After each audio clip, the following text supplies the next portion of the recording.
नमस्कार, मी दिलीप स्वामी, जिल्हाधिकारी तथा जिल्हा दंडाधिकारी छत्रपती संभाजीनगर बोलतोय।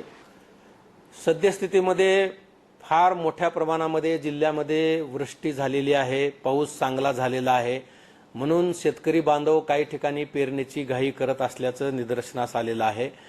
कृषी विभागाच्या वरिष्ठ अधिकाऱ्यांशी चर्चा झालेली आहे, हवामान तज्ज्ञांशी चर्चा झालेली आहे। हा जो पाऊस आहे हा मान्सूनचा पाऊस नाही आहे आणि हवामान खात्याने जो अंदाज वर्तवलेला आहे त्यामध्ये आता 27 मे नंतर 5-6 जून पर्यंत कोरडा हवामान असणार आहे, पाऊस त्यामध्ये नसणार आहे आणि त्यामुळे आता जर आपण पेरणीची घाई केली तर नुकसान होण्याची शक्यता नाकारता येत नाही। त्यामुळे जिल्ह्यातील तमाम शेतकरी बांधवांना कृषी विभागामार्फत आणि आमच्यातर्फे विनम्र आव्हान आहे की आपण आताच पेरणीची घाई करू नका।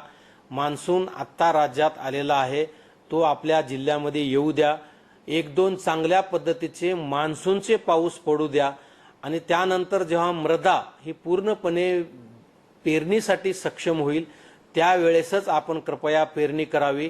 आता जमिनीत पाणी साचलेलं आहे किंवा ओलावा निर्माण झाला आहे म्हणून जर आपण घाई केली तर आपल्याला दुबार पेरणीला सामोरं जावं लागेल आणि हे आपल्याला परवडण्यासारखं नाही। म्हणून जिल्ह्यातील तमाम शेतकरी बांधवांना माझी विनंती आहे की पेरणीची घाई करू नका, प्रतीक्षा करा, मान्सूनचा चांगला पाऊस होऊ द्या आणि त्यानंतरच आपण पेरणी करा।